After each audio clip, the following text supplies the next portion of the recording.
So what they did in-depth research.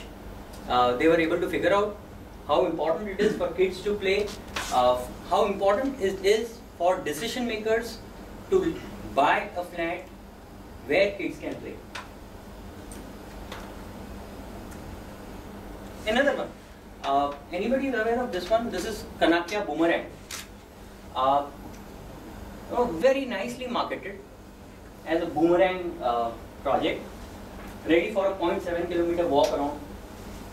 Very different from the way most projects, most commercial real estate projects are marketed. Very, very different. And guess what?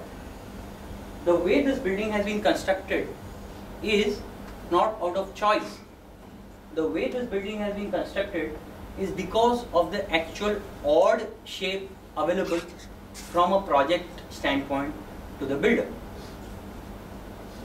What the architect did is he made his limitation his strength. He actually created a building which was meant for that location, and he marketed it so well that it conveyed a very, very premium feel about itself.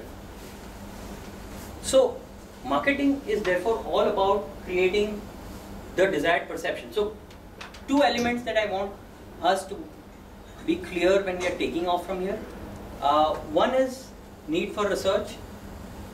Research will drive the way the product needs to be designed. And I'm not talking only about premium products. There are many places where 1 BHK flats in Bombay are selling much better than 2 BHK flats.